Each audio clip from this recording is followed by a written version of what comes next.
How often do you get hangry? So hangry being that mix of emotion where you're hungry and then you're angry about feeling hungry. You're hangry. And you're like, I need to eat. I need to eat something. I need to eat it now. Or maybe you feel like this when you're thirsty. I know I can't blend those two together quick enough, but it's really interesting, isn't it? How we live in a society where we should never be hungry, as if being hungry is bad or negative. Now, please don't get me wrong. I am not suggesting here we should all starve. And for those people in the world that don't have food readily available, being hungry for a long period of time is not good for us. But most of you that are listening to this little recording,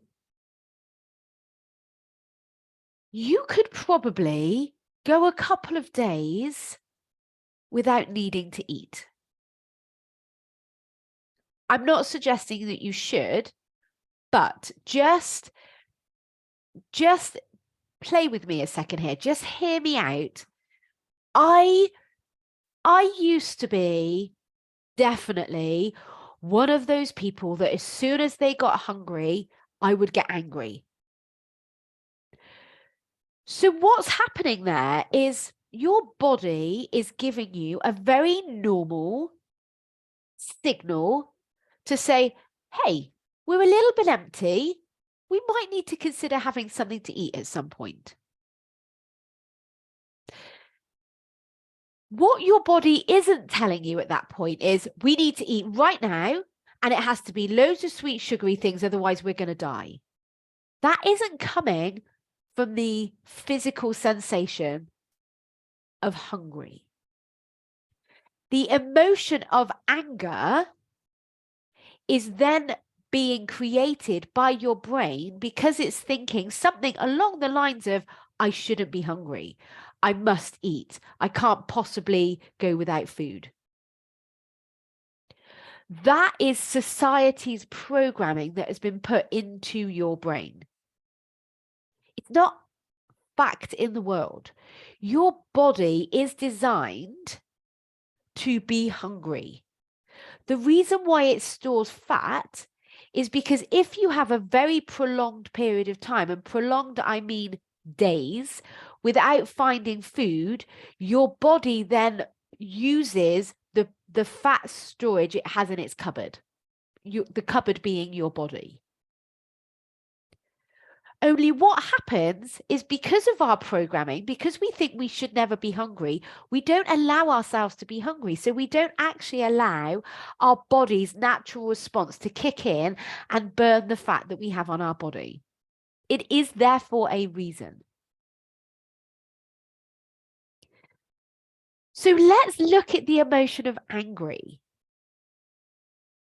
The circumstance that you're dealing with in that moment is that your belly rumbles. Completely neutral. That stomach being slightly empty does not create an emotion until your brain gets involved and your brain starts thinking, I shouldn't be hungry. Something bad's about to happen. This is terrible. And what I've learned to do, and what I would really love to suggest that you start learning to do, is when you notice that rumbling in your stomach, saying to yourself, well, that's normal. And then start saying to yourself, brilliant body, go and eat a little bit off my bum. Go and have a snack on my ass because I want to lose some weight or some size on my bum and upper legs. If I constantly eat whenever my body thinks it's hungry, my body, my hormones don't go into that fat burning stage. It continues to stay in fat storage. And I don't want to keep storing fat on my body. I've got enough fat at the moment in my cupboard. I don't need to go out shopping for more food. So what I do want to caveat that with is, if you have had a history of eating disorders, this might not be the right method for you to follow. So my advice, my suggestion is really focused at those people that don't have any type of eating disorder, and that know that really they are eating too much and too often.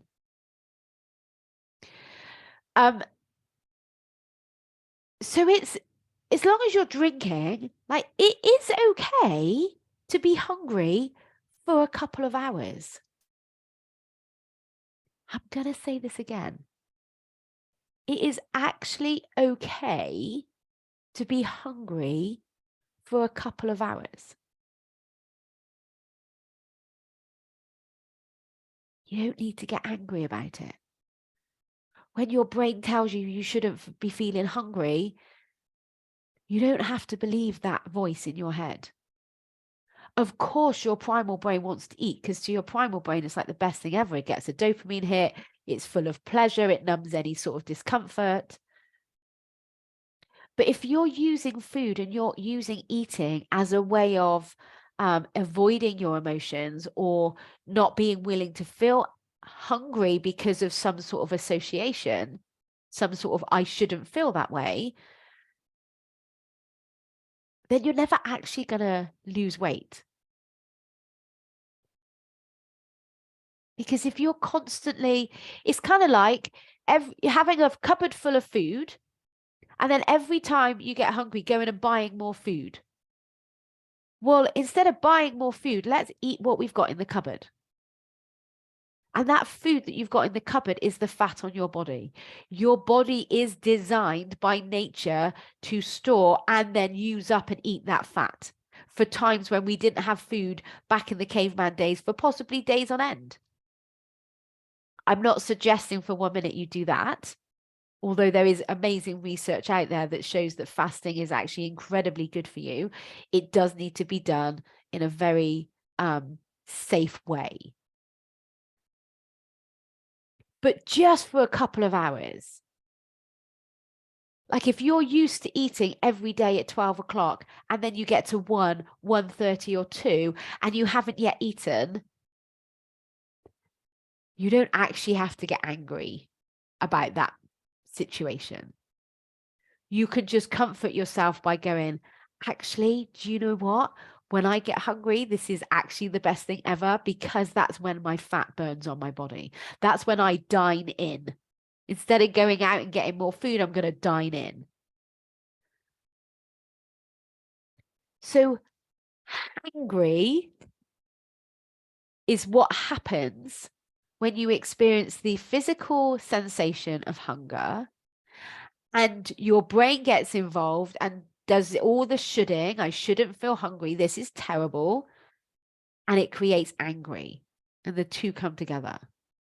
The angry part is optional. And just because your belly is rumbling doesn't mean to say you have to eat right in that moment. So when my belly now rumbles, what I say to myself instead is, brilliant. This is when my fat burning takes part.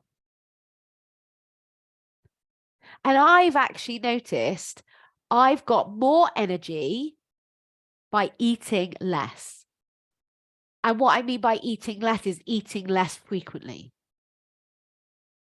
I literally have 2 meals a day, maybe a snack in between, a window of time that suits my lifestyle. So you can deal with being hungry. And you can deal with any anger that you create with your mind. That is emotional resilience. Feeling that emotion and going, oh, isn't that actually quite funny? Look at me spinning out because I'm experiencing a very normal human sensation of hunger. I live in a world where I'm surrounded by abundance of food. in a couple of hours, it's not a problem. I can just pop to the shop. Or I can go to the cupboard and choose a healthy snack. So I really hope this helps you with your emotion of hangry. And just consider, when your belly rumbles, are you actually hungry? Like, have you actually not eaten for a number of hours? And if you ate 5 minutes ago, chances are either you ate something that really wasn't good fuel for your body, so a sugary fueled processed food, or you're probably just trying to avoid some sort of emotion, and your body would much rather give you hunger than feel that emotion. But when you build your emotional resilience, you're able to build how you respond and how you react to your emotions and also to that physical sensation of hunger. So if you've liked what you've heard today, there are a number of ways that I can help you further.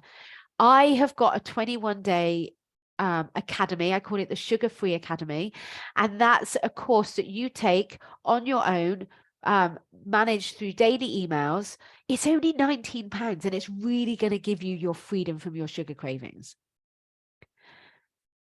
And you can work with me one-on-one.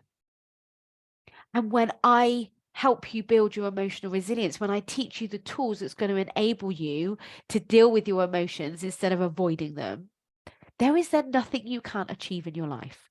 When you build your emotional resilience, you're able to build the life, the business, the career, the body that you want.